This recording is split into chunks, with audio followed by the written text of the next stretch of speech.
Em 1949, a União Soviética provou que, à semelhança dos Estados Unidos, possuía a bomba atómica.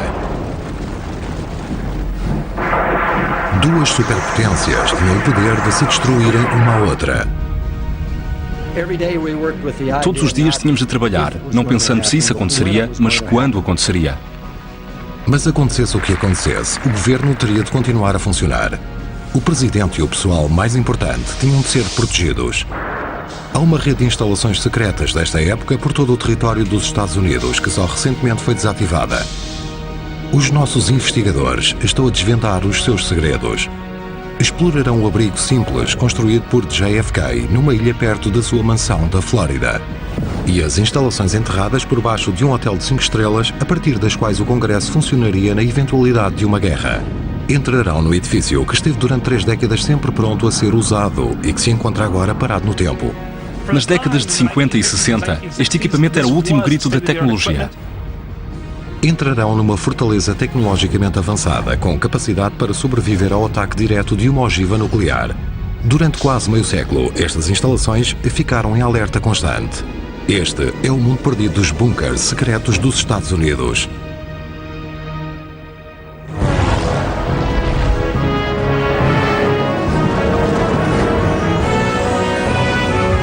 Mundos perdidos, bunkers secretos dos Estados Unidos.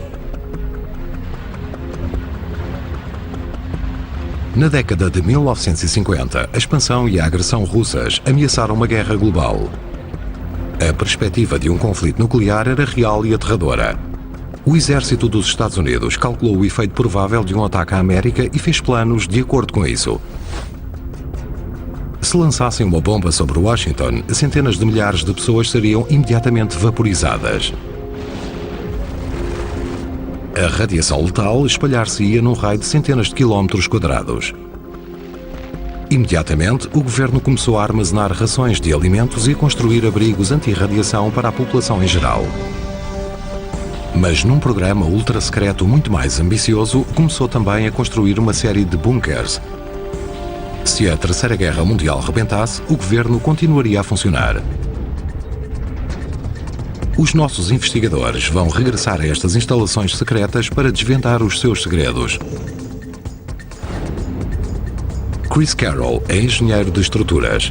Quer usar os seus conhecimentos para entender os planos complexos por detrás destas estruturas ultra-secretas e a forma como foram construídas para suportar as pressões de uma explosão nuclear. Ver a tecnologia que é aqui emprego, das portas anti-explosão à espessura das paredes, é totalmente incrível. Parece-me que me contaram um segredo que eu não devia saber. Beverly Gage é professora de História em Yale. Especialista em História Americana do século XX, quer descobrir que papel tiveram os bunkers nos extraordinários acontecimentos da Guerra Fria. Ter a oportunidade de entrar no bunker e ver o que um congressista pode ter sentido em 1962, em plena crise dos mísseis de Cuba, é uma experiência verdadeiramente incrível. Centro Correcional de Lorton, a 30 km de Washington. Em 1959, a cave de um edifício foi aqui transformada num centro de operações ultra-secreto. A natureza da segurança do local, com 1.200 hectares, oferecia a camuflagem perfeita para as operações secretas. A área está abandonada desde 2001. Foi só quando o historiador Gary Powers a explorou há uns meses que descobriu um bunker da Guerra Fria com um objetivo nacional vital. Este bunker era para ser usado em caso de um desastre natural ou nuclear, em Washington, D.C. As pessoas viriam para cá para formar o centro de comando e garantir o bom funcionamento das operações após o desastre. O plano era de que, na eventualidade de uma guerra, uma equipa de chefes dos serviços de emergência viesse para este local para tentar coordenar a resposta civil. Quando Gary e a sua equipa entraram na cave, encontraram um local parado no tempo. Quando tivemos acesso a este local, foi como se tivessem saído daqui ontem. Havia pó, mas via-se canecas de café nas secretárias, mapas e manuais espalhados por toda a parte. Foi como se tivessem levantado, feito as malas, fechado a porta atrás deles e partido. Beverly e Chris vão agora explorar o local. Enquanto Chris examina a forma como o bunker foi construído, Beverly entra para tentar descobrir para que servia. A primeira coisa que notamos é que não se tratam de instalações de luxo, mesmo no seu melhor. Aqui ao fundo temos uma sala vazia e abandonada, mas se pensarmos que iam aqui viver 20 pessoas durante dias e possivelmente semanas, não é espaço suficiente, embora seja comprido. Estas instalações, com 4 divisões, tinham de gerir todos os serviços de emergência de uma cidade com 1 milhão de habitantes. Estas deviam ser as cabinas de comunicação onde todos se teriam sentado e, em algumas das fotografias mais antigas, vê-se a identificação sobre as cabinas. Onde estava a polícia, os bombeiros. Os artigos que aqui foram deixados indicam que este era um lugar preparado para uma sobrevivência básica de curto prazo, imediatamente após um ataque. Temos aqui mesas viradas ao contrário, arquivos, alguns deles ainda com o logotipo da Defesa Civil. Aqui temos algo que parece interessante. Temos aqui biscoitos de sobrevivência da Defesa Civil. Muito simples, trigo, açúcar, gordura vegetal e pouco mais. Cada membro da equipa aqui colocado teria de sobreviver com apenas 700 calorias por dia, o mínimo necessário para manter um indivíduo suficientemente saudável para fazer o seu trabalho. No exterior, Chris Carroll pretende saber porque é que a cave deste edifício em particular foi escolhida para bunker. Se olharmos para a bússola, vemos que Washington, D.C. fica mais para nordeste em relação ao edifício. Tipicamente a explosão viria de Washington, D.C. O facto de o edifício estar virado noutra direção que não Washington significava que o bunker tinha um grau de proteção maior. Se olharmos para os 3 lados do edifício, encontra-se rodeado de terra e campos por trás. Dá-lhe segurança para suportar a pressão da explosão se uma bomba nuclear atingisse Washington, D.C. A pressão de uma explosão vinda de Washington seria absorvida pelo muro de terra que se encontra nas traseiras do bunker. Muito do equipamento que foi aqui instalado ainda existe. Quando Gary soube da existência do bunker a partir de documentos que foram tornados públicos, descobriu inúmeros artefatos da Guerra Fria que, com a autorização do governo, retirou e preservou. Esta coleção fez-nos recuar ao tempo da construção do bunker. Por onde vamos começar? Isto é fácil. Temos aqui uma das bicicletas da Defesa Civil que conseguimos recuperar. Vamos levá-la para ali. E presumo que não seja apenas para fazer exercício. A bicicleta original tinha uma ventoinha aqui, com um gerador. Sentavam-se aqui 2 pessoas e pedalavam. Fazia-se por adições de 24 horas, provavelmente por turnos de 2 horas. Usavam-nas para gerar eletricidade e fazer circular o ar pelo edifício. Era de equipamento básico como este que Washington teria de depender em tempo de guerra. E aqui, Beverly, temos uma peça interessante. Um dos rádios Motorola originais. Naquela época, nos anos 50 e 60, isto era tecnologia de ponta. Deve ter sido um dos equipamentos mais importantes do bunker. Nada do que acontecia lá embaixo importava se não pudessem comunicar com as tropas no terreno. Exato. Haveria um rádio destes em todos os cubículos e seriam usados pelo FBI, pela polícia e pelos bombeiros, por todas as equipas, para comunicarem com as equipas no terreno, fora do bunker. Os ocupantes do bunker teriam de determinar, eventualmente, uma altura segura para saírem. Temos aqui uma caixa de supervisão de radiação da Defesa Civil. Estaria cheio de equipamento e outros itens usados para supervisionar a radiação depois da explosão de uma bomba nuclear na zona. Conteria aparelhos como o dosímetro, o qual ajudaria a supervisionar os níveis de radiação no exterior, para que as pessoas soubessem se podiam sair ou não após um ataque. E há aqui também panfletos. Este diz ataque nuclear, descreve a natureza da ameaça. Passo a citar: se os Estados Unidos forem atacados com armas nucleares, parte do país será coberta por uma precipitação radioativa letal. Examinando os indícios e explorando o local, os nossos investigadores conseguiram compor uma imagem de como terá sido este bunker quando ficou operacional. Manteve-se oculto por baixo da prisão, em estado de alerta constante, durante 40 anos. Foi equipado com tecnologia de ponta em 1959. Esta tornou-se rapidamente obsoleta, porém o bunker de Lorton só foi desativado em 2001.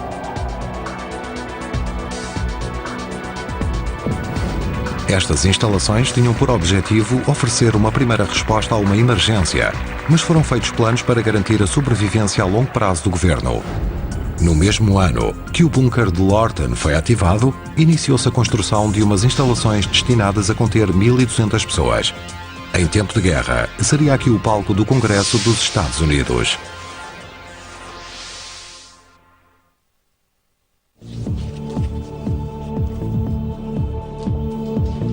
Os nossos investigadores estão a percorrer a América em busca de uma rede de bunkers ultra-secretos construídos pelo governo dos Estados Unidos durante a Guerra Fria. Agora, vieram a um luxuoso hotel que durante 30 anos escondeu um dos maiores e mais bem guardados segredos do país. Em 1955, o presidente Eisenhower decretou ser necessário um local para que o Congresso pudesse continuar a funcionar na eventualidade de Washington ser bombardeada. Numa medida extraordinária, decidiu-se construir um bunker em White Sulphur Springs, na Virgínia Ocidental, por baixo da exclusiva estância de Greenbrier. Localizado a 5 horas de Washington, era um refúgio muito procurado por estrelas de Hollywood e membros da realeza britânica. Mas o plano também era estar a postos a qualquer instante para assumir as vezes do Capitólio. Manteria a máquina do governo a funcionar. Em 1959, foi feito um acordo com os proprietários da estância. O governo financiaria a construção de uma nova ala no hotel e, ao mesmo tempo, secretamente, construiriam um bunker. Em tempos de paz, partes deste edifício estariam abertas aos hóspedes do hotel, alheios ao objetivo secreto das salas pelas quais passavam. Mas quando o alerta soasse, uma rede de portas fechar-se-ia para criar um refúgio hermeticamente isolado. Estamos a seguir para aquilo que parece ser a parte de trás do hotel. Nada de especial. Mas se pararmos antes de lá chegar, notamos algumas coisas muito interessantes. Para começar, esta dobradiça aqui. Outra coisa, um espaço aberto por trás de parte da parede.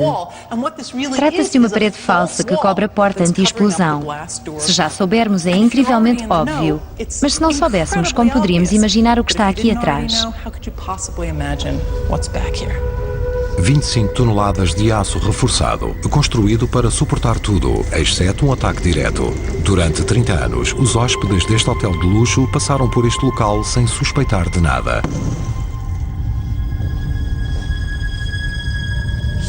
Temos aqui aquela enorme porta anti-explosão que estava oculta por trás da parede falsa.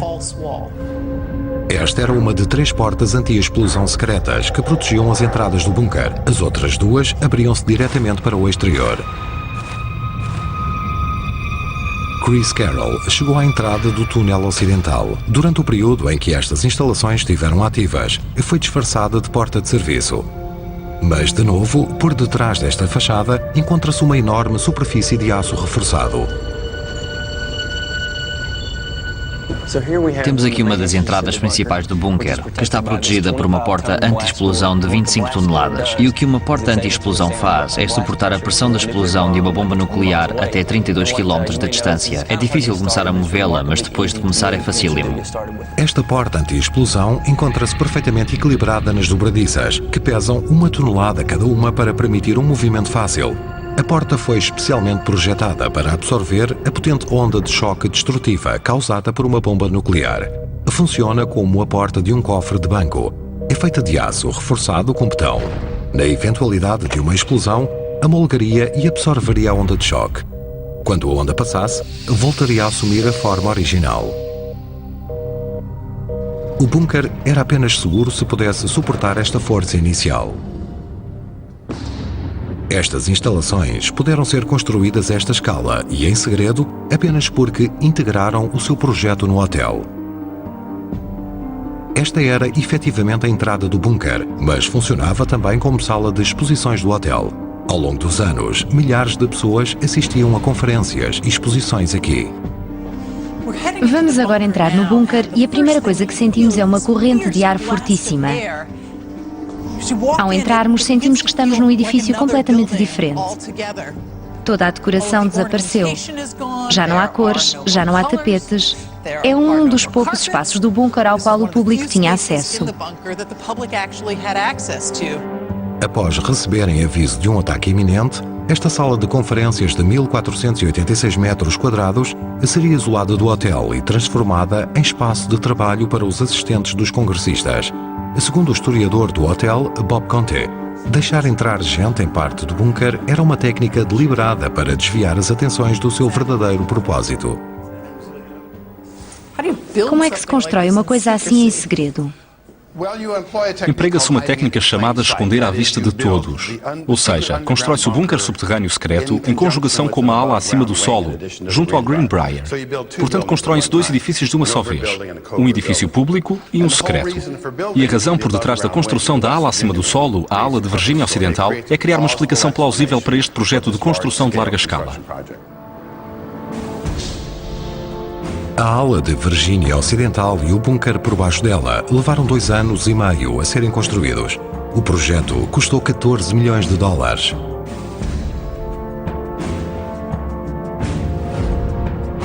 Em 1961, a ala construída na colina acima do hotel principal recebeu os seus primeiros hóspedes. Os pormenores da construção do bunker, que foi escondido debaixo dela, permanecem secretos. Mas o engenheiro Chris Carroll quer ver o que consegue descobrir. Vemos que esta parede tem cerca de 1,20 metro de espessura. Um edifício de 2 andares normal tem paredes de 30 a 60 centímetros de espessura. Portanto, aqui vemos a magnitude desta estrutura. É impressionante.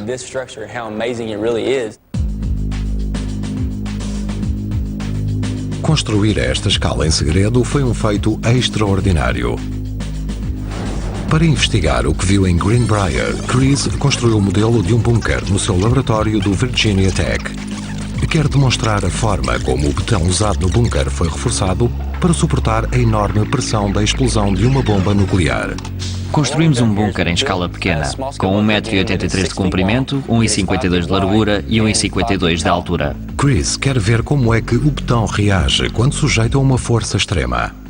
Se tivéssemos uma viga de betão e a dobrássemos assim, a parte de cima da viga fica sob pressão, a parte de baixo está sob tensão. Mas o betão, quando é assim dobrado, parte-se no fundo.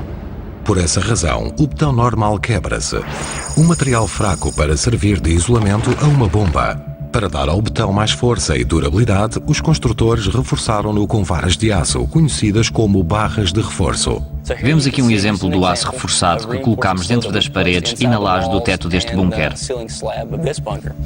Nos bunkers espalhados pelos Estados Unidos podemos ver barras de reforço desta ordem, e talvez até maiores. Chris quer descobrir quanto betão reforçado é necessário para proteger estruturas como o bunker de Greenbrier de um ataque nuclear. Tipicamente, as pressões de explosões atómicas que ocorressem a uns 30 km daqui atuariam sobre o lado do bunker e não sobre ele, porque se o fizessem, destruiriam o próprio bunker. Mas para simular este tipo de carga, podemos pegar nesta bola de demolição com 1.360 kg e vamos largá-la sobre o bunker. A bola de demolição é primeiro largada de uma altura de 15 metros sobre a cobertura em betão reforçada com 12 centímetros de espessura do bunker. Isso equivale a quase 1 kg de força por centímetro quadrado. Mais ou menos comparável a estar-se a 400 metros de uma bomba com o mesmo tamanho daquela que foi lançada sobre Hiroshima. A estrutura aguenta-se. Temos uma fenda, mas ainda não a vemos. A bola é agora içada para 30 centímetros para duplicar a pressão da explosão.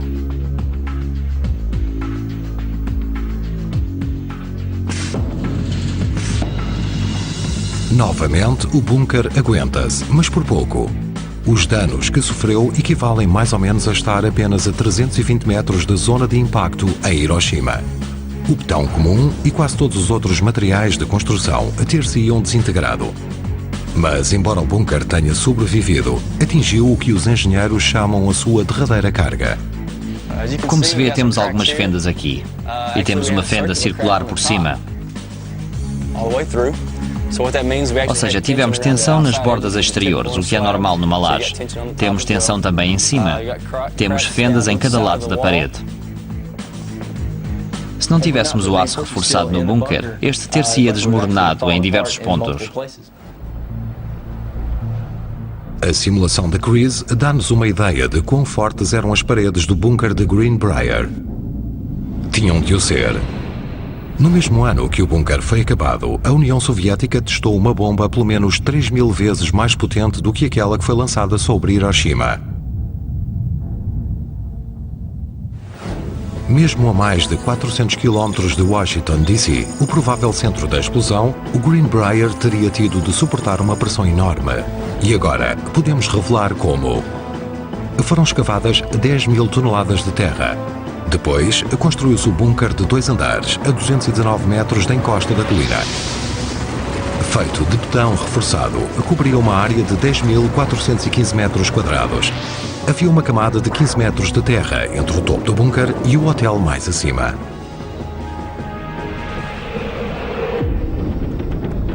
A seguir, investigamos como é que o bunker foi mantido totalmente equipado em alerta constante e em completo segredo durante mais de 3 décadas, até que um jornalista o descobriu e o comprometeu para sempre.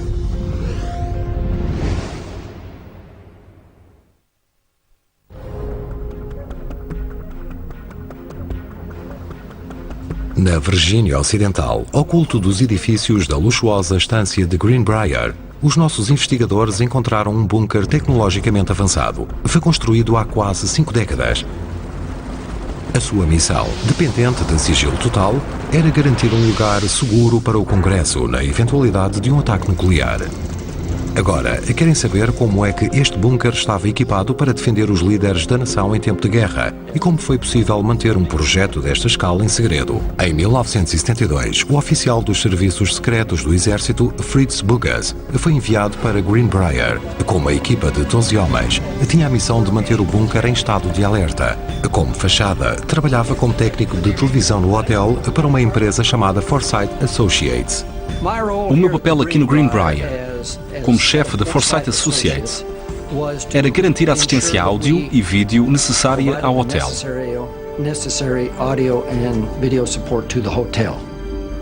Isso ocupava-nos 20% do tempo. O resto era gasto de forma metódica no bunker, a garantir que tudo estava em estado operacional. Se houvesse alguma vez a ordem de evacuar o Congresso, Fritz e os seus homens assumiriam o controle do hotel. Os hóspedes descobririam que estavam dentro do que, de repente, seria uma área governamental ultra restrita e teriam de partir. O Congresso invadiria a zona. Os membros do Congresso chegariam cá por via aérea, por via férrea ou por transporte terrestre. Seriam registados na recepção do Greenbrier. Depois de serem registadas, cada uma das 1.100 pessoas consideradas essenciais para o funcionamento do Congresso seria levada para lá uma das portas anti-explosão para o que seria a sua nova casa. Todos passariam por uma zona de descontaminação, receberiam novas roupas. Por receio de precipitação radioativa, tudo o que usassem seria levado e destruído. Havia chuveiros potentes que tinham por fim pôr cobro a quaisquer partículas radioativas.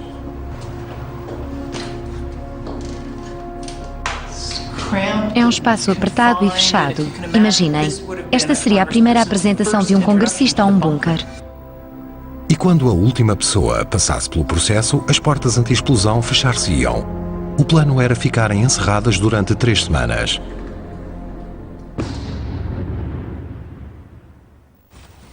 O engenheiro de estruturas Chris Carroll fala com o historiador Bob Conte. Quer ver os sistemas que forneciam ar fresco a mais de 1.000 pessoas. Para que era isto usado? Parece uma casa de manutenção típica. Exatamente. Era para parecer uma casa de manutenção típica. Mas na realidade era por aqui que o ar era levado para o bunker. O ar passava por estas condutas para o interior e desta estrutura até ao bunker em si são cerca de 90 metros. Está ligada por um grande poço subterrâneo. Bom, uma conduta oculta. Portanto, esta é a verdadeira linha da vida do bunker. Exatamente. Sem ela o bunker não funcionaria. Para cumprirem a sua missão e manterem em segurança as pessoas no seu interior, estes bunkers tinham de absorver 80.000 litros de ar por hora, 24 horas por dia durante 3 semanas.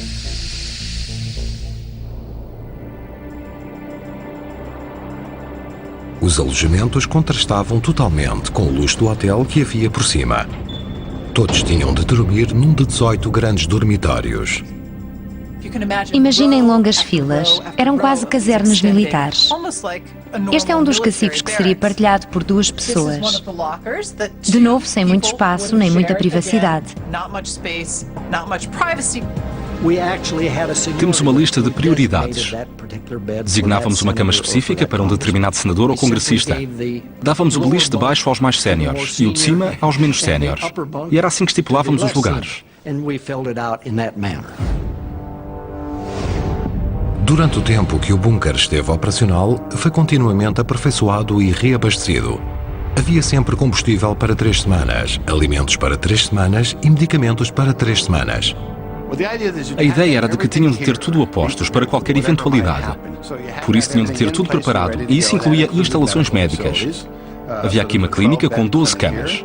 Podiam fazer cirurgias. Havia um gabinete de dentista, uma unidade de cuidados intensivos, porque as pessoas podiam magoar-se no caminho, chegariam com mazelas. Portanto, tinha de haver uma farmácia completa. Estava tudo a postos e tudo foi renovado e atualizado em 30 anos. Numa altura em que as instituições fundamentais do Estado passavam por uma imensa tensão, garantir a segurança e a ordem era uma prioridade. O bunker tinha um arsenal próprio. Mas a missão do bunker não era apenas a de manter a segurança dos ocupantes.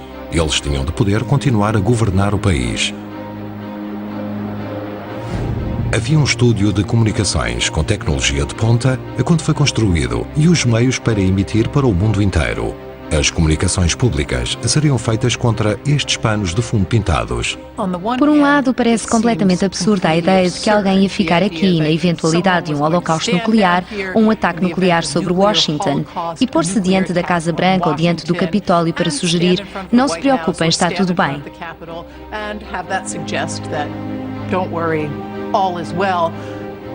Mas, por outro lado, faz um certo sentido. Uma das coisas que iriam querer projetar a partir de uma sala destas seria alguma ideia de normalidade. Queriam poder comunicar isso de alguma forma ao mundo.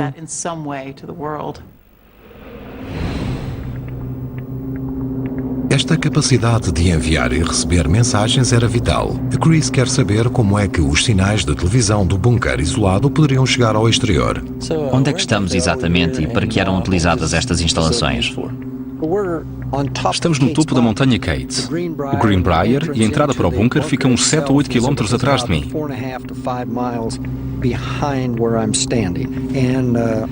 Há um fortim atrás de nós com uma torre de 30 metros. E nessa torre há aparelhos para captação de sinais. Era uma estação repetidora de micro-ondas. Esta torre era extremamente importante, porque nos permitia, em estado de isolamento, falar com o mundo exterior.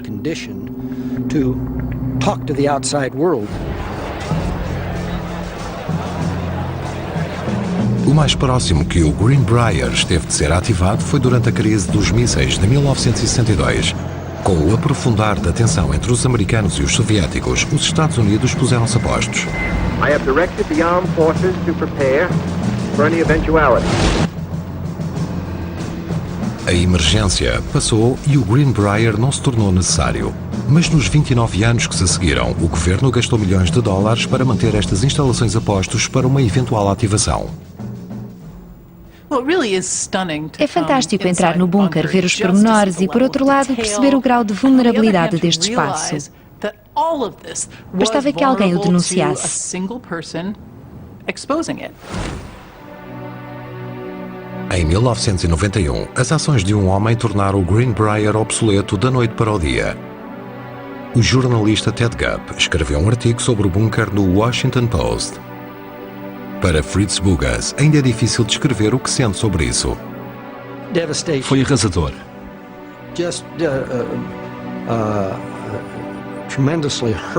Fiquei extremamente magoado com o artigo que apareceu e o que iria implicar.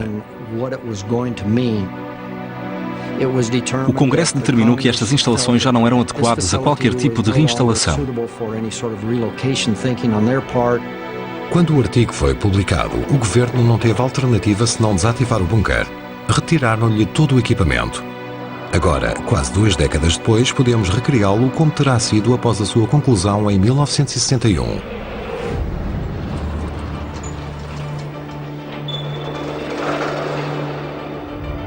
cobrindo uma área de 34.137 metros, estava equipado para qualquer eventualidade. Na cozinha havia mantimentos para 60 dias, para 1.100 pessoas. Havia 18 dormitórios, cada um com capacidade para 60 indivíduos.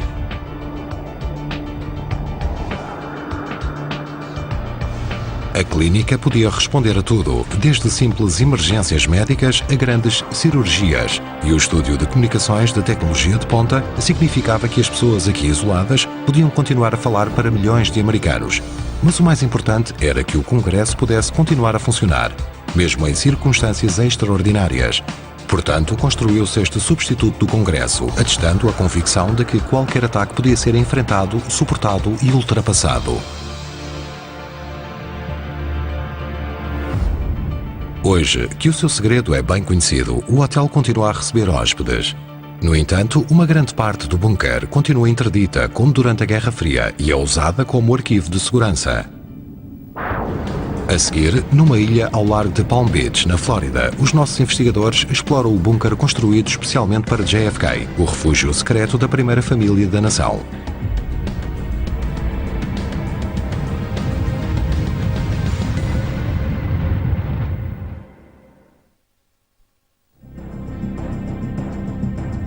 Os nossos investigadores exploram a rede de bunkers construída secretamente por toda a América durante a Guerra Fria. Viram as extraordinárias instalações construídas para acolher o Congresso na eventualidade de uma guerra nuclear. Agora, o engenheiro de estruturas Chris Carroll está em Palm Beach, na Flórida, para conhecer o bunker construído para o presidente John F. Kennedy e a sua família. Em 1961, mesmo quando a tensão sobre Cuba aumentou entre a Rússia e a América, JFK continuou a usar a sua residência particular de Palm Beach. Ficava apenas a 480 km de Havana. O exército não teve alternativa senão construir-lhe um bunker de emergência. Hoje, Palm Beach continua a ser um lugar de lazer para os ricos e famosos. A Chris encontra-se com o historiador local John Grant, que sugeriu que este bunker não terá sido apenas construído para satisfazer um presidente, mas para uma questão de segurança nacional. Os Kennedy passavam aqui muito tempo ou era só uma residência de verão ou de inverno? Passavam aqui muito tempo. Ele costumava chamar-lhe a Casa Branca de Inverno dos Kennedy. E vinha cá com muita frequência aos fins de semana. E em muitas ocasiões trouxe para cá o gabinete e conferenciou na mansão do pai. A localização escolhida para o bunker foi a desabitada ilha Peanut, com 34,8 hectares. Ficava mesmo do outro lado da água, diante da propriedade dos Kennedy, e era já pertença do exército. Chris faz a breve viagem até Peanut para explorar o bunker. Esta carta, enviada ao Departamento de Construção da Marinha dos Estados Unidos, é a única referência oficial ao projeto. Diz que foi construído por 10 homens em apenas uma semana. Apesar da sua importância, é uma estrutura muito modesta. Não é nada do que eu esperava como bunker presidencial, comparado com o bunker do Congresso em Greenbrier.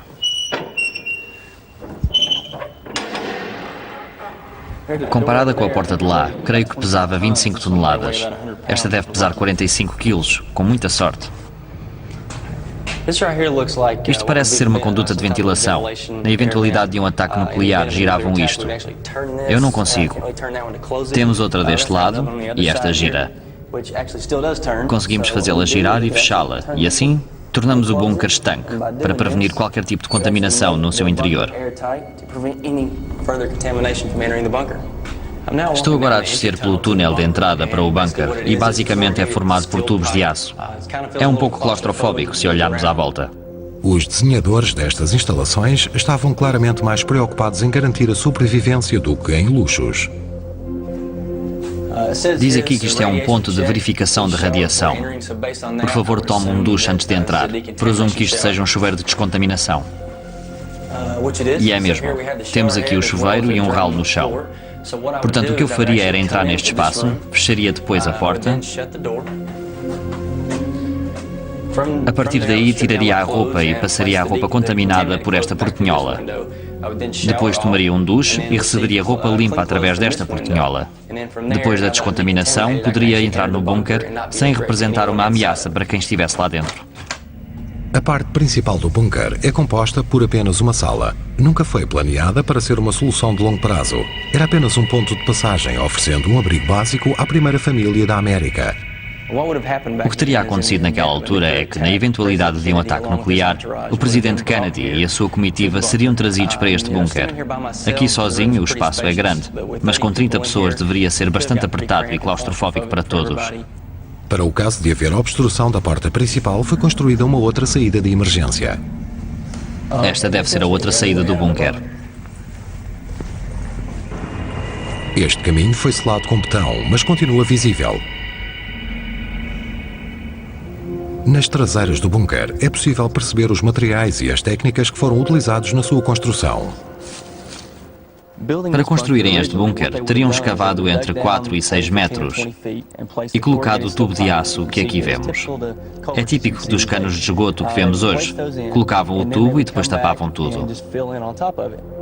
Este bunker nunca suportaria um ataque direto, mas a construção teria sido muito rápida e muito eficaz.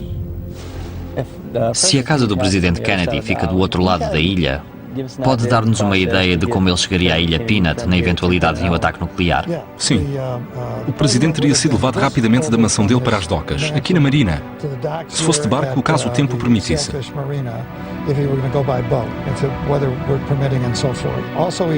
Também havia a hipótese de lá chegar de helicóptero. E penso que esse seria o meio preferido. O barco levaria a comitiva até a Ilha Peanut para que se refugiasse no bunker. O plano era que o presidente pudesse ir de casa dele ao bunker numa questão de minutos. Estas instalações só estiveram operacionais durante 4 anos. Após o homicídio de JFK em 1963, o bunker deixou de servir para qualquer objetivo. Tendo ficado vazio durante mais de 3 décadas, pode ser hoje visitado mediante marcação especial. Podemos agora revelar como seria este espaço quando estava operacional. Com uma sala principal de apenas 74 metros quadrados, este bunker, surpreendentemente simples, equipado com escritórios e uma estação de comunicações, era a única coisa que separava o presidente dos perigos da precipitação radioativa. Assim que a ameaça imediata passasse, a prioridade teria sido levar rapidamente o presidente para um navio de guerra ou para um submarino, de onde poderia dirigir a resposta da nação a um ataque.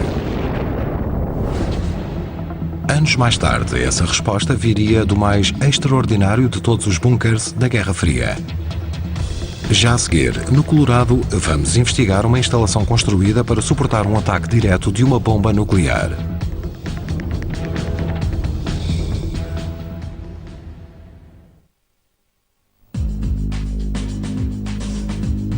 Os nossos investigadores estão a explorar a rede de bunkers secretos construída para proteger as altas individualidades dos Estados Unidos durante a Guerra Fria. Agora, a historiadora Beverly Gates veio a uma das últimas grandes regiões intocadas da América, onde por baixo destes picos de granito se esconde um bunker de alta segurança, construído milhares de metros abaixo da superfície e com a capacidade de resistir a um ataque nuclear. Beverly teve acesso a esta instalação militar ultra-secreta debaixo da montanha de Cheyenne, que até hoje já não se encontra totalmente operacional. Em 1961, a resposta à crescente ameaça soviética e com um custo de 140 milhões de dólares, foi feito um plano para construir um bunker ultra-secreto a poucos quilómetros de Colorado Springs. O seu objetivo, supervisionar os céus em busca de mísseis balísticos que se aproximassem do espaço aéreo dos Estados Unidos e criar uma defesa estratégica para impedir que o impensável acontecesse. O Major Tom Ville mostra o complexo a Beverly. Deixámos a luz do dia lá fora e estamos a entrar num espaço muito escuro e fechado. Estamos cercados de quê aqui? Chegámos ao portal norte e vamos agora percorrer mais ou menos 500 metros até às portas anti-explosão. Aqui por cima temos 730 metros de granito até ao topo da montanha Cheyenne. Esta proteção de granito foi crucial para o plano por detrás deste bunker. Seria construído para suportar um ataque direto de uma bomba com a potência da bomba lançada sobre Hiroshima.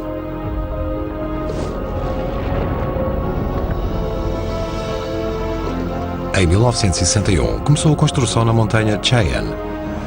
Uma série de túneis de acesso, a cada um com mais de 1.600 metros de extensão, foi aberta na montanha.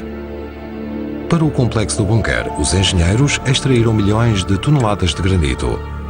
Escavaram câmaras numa extensão de 1,82 hectares e com uma altura que chegava aos 18 metros.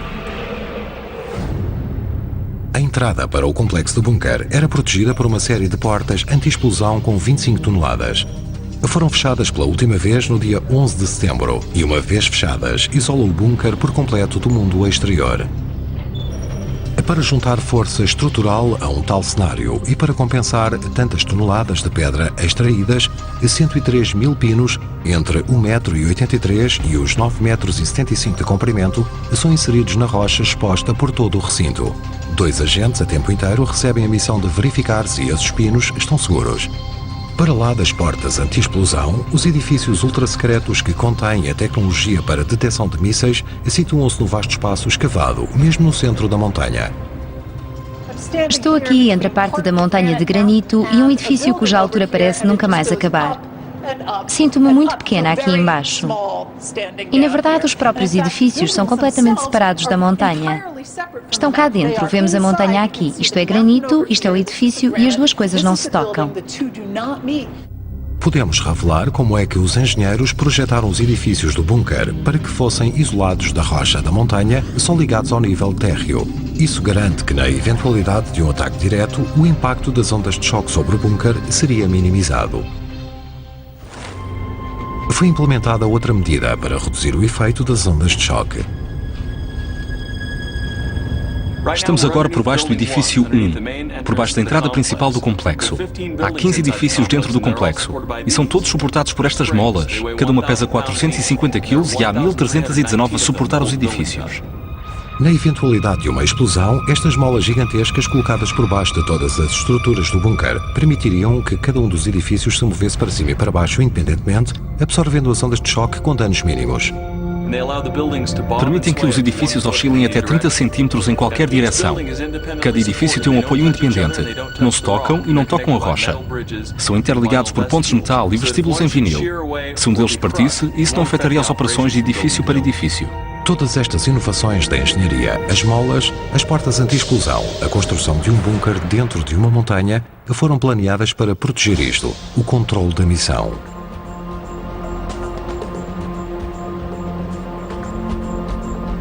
Depois de 3 ou 4 horas à espera, depois de diversas verificações de segurança, chegamos por fim ao lugar a que muito pouca gente tem acesso, o Centro de Batalha de Comando da Montanha Cheyenne. Hoje, esta fortaleza será apenas usada em caso de emergência, mas durante 40 anos e até 2006 foi o local de controle de missão do NORAD, o Comando de Defesa do Espaço Aéreo da América do Norte. Quem já ouviu as lendas da montanha Cheyenne pensaria aqui veríamos gente sentada com o dedo no botão nuclear. Por acaso não há ali botões nucleares. Isso é um mito popular.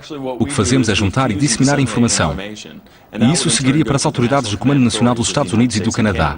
São elas que decidem quando usar o armamento. As fontes de radar do mundo podem enviar dados sobre qualquer objeto em qualquer espaço aéreo. Os supercomputadores aqui podem localizar e analisar tudo, desde um míssil balístico a um avião não explicado. E na eventualidade de uma crise, podem fazer as suas missões enviando uma força defensiva. Os Estados Unidos e o Canadá têm 20 caças a postos para missões do NORAD. Se houvesse invasão da nossa zona de identificação da defesa aérea, a ordem para pôr em ação esses caças seria coordenada através da montanha Cheyenne. O papel do bunker na montanha Cheyenne é garantir a soberania aérea dos Estados Unidos. Era vital manter esta base operacional a todo custo. Podemos agora mostrar a extraordinária engenharia desta fortaleza, revelando como foi construída para suportar um ataque nuclear direto de um engenho com a força destrutiva da bomba de Hiroshima. Este é o supremo exemplo da tecnologia dos bunkers da Guerra Fria. Prova até onde é que os Estados Unidos estavam dispostos a ir, no interesse da segurança nacional. A montanha Cheyenne, como muitos dos bunkers que salpicam a paisagem americana, foi o produto de um período muito negro do passado americano. Um período em que a perspectiva de uma guerra nuclear global era uma ameaça real e vivida, na qual milhares de pessoas pensavam todos os dias, planeando o impensável. Vimos como se construíram bunkers de todas as formas e tamanhos nos Estados Unidos durante a Guerra Fria. Faça um ataque nuclear, eram a maior esperança da América. Produtos de grande engenho em vastos projetos de construção, mantidos em segredo durante décadas. Estes são os lugares onde se teria travado a Terceira Guerra Mundial. Pim Pam Pum, produção audiovisual.